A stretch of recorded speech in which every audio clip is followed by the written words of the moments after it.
Hello children, welcome back for our next Hindi class. In previous class we have already learned Hindi स्वर अ, आ. तो चलो बच्चों, अब आप मेरे पीछे दोहराइए. हाँ, तो ये क्या है? अ से अनार. ये क्या है? बताओ. हाँ, ये है आ से आम. अब ये क्या है बच्चों, जो आ के बाद आया है? देखो. हाँ, ये है ई से इमली. हाँ, तो ये क्या है बच्चों? हाँ, ये है आपकी 2 रेखा वाली हिंदी की पुस्तिका, 2 लाइन बुक, जिसमें हम हिंदी वर्णमाला के अक्षर लिखते हैं. इससे पहले हमने हिंदी वर्णमाला के 2 स्वर लिखना सीखा था. आपको याद है ना? ये क्या है? हाँ, अ के बाद आ. Very good. अब आ के बाद क्या आता है बच्चों? हाँ, ई लिखने के लिए हमें हमारी पेंसिल को इस पहली रेखा पे रखते हुए एक आड़ी रेखा बनानी है. इस आड़ी रेखा को हम शिरोरेखा भी कहते हैं. क्या कहते हैं बच्चों? शिरोरेखा. इस शिरोरेखा के बाद हमें यहाँ एक छोटी सी खड़ी रेखा बनानी है. फिर से देखिए, एक शिरोरेखा बनाते हुए हमें यहाँ पे एक छोटी सी खड़ी रेखा बनानी है और उसके बाद बाएं ओर से एक अर्धगोलाई को करते हुए दाएं ओर भी एक अर्धगोलाई बनानी है.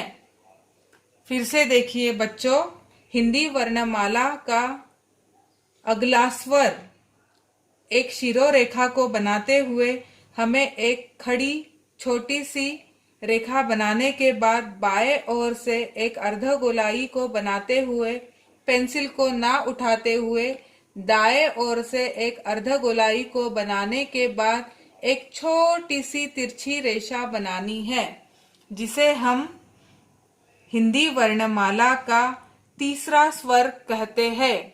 ये बना ई से इमली. फिर से देखिए, एक स्लिपिंग लाइन, देन एक small standing line, curve, again one curve and a small slanting line. ये बना हिंदी वर्णमाला का तीसरा स्वर ई से इमारत. अब ई के बाद आती है ये बड़ी ई. क्या कहते हैं बच्चों इसे? ई से ईख. हाँ, तो ये है आ ई. और अब आएगा हिंदी वर्णमाला का चौथा स्वर, जिसे कहते हैं, क्या कहते हैं? हाँ, ई. अब हम सीखेंगे ई को कैसे लिखा जाता है. ई को लिखने के लिए हमें हमारी पेंसिल को इस पहली रेखा पे रखते हुए एक शिरोरेखा बनानी है.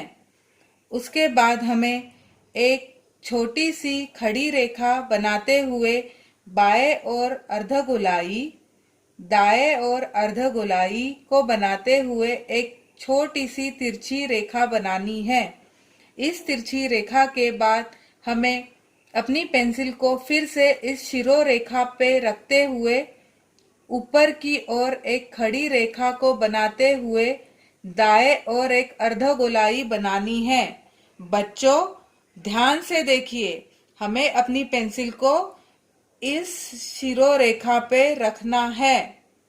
फिर से देखिए, एक शिरोरेखा को बनाने के बाद एक छोटी सी खड़ी रेखा बनाते हुए बाएं और अर्धगोलाई, दाएं और अर्धगोलाई को बनाते हुए एक छोटी सी तिरछी रेखा बनानी है. इसके बाद पेंसिल को इस शिरोरेखा पे बनाते हुए ऊपर की ओर एक खड़ी रेखा बनाते हुए